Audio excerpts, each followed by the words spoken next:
ou contre l'école à la maison? Je pense jusqu'à un certain point, c'est faisable. Ça dépend aussi beaucoup de la formation des parents. Est-ce qu'ils sont capables vraiment de le faire? Et je pense qu'il y a pas mal de choses qui passent par l'école aussi. Le fait de vivre ensemble et tout ça.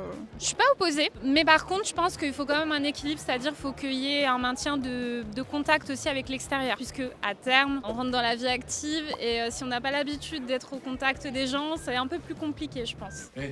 Je peux te parler 2 secondes? Mayday.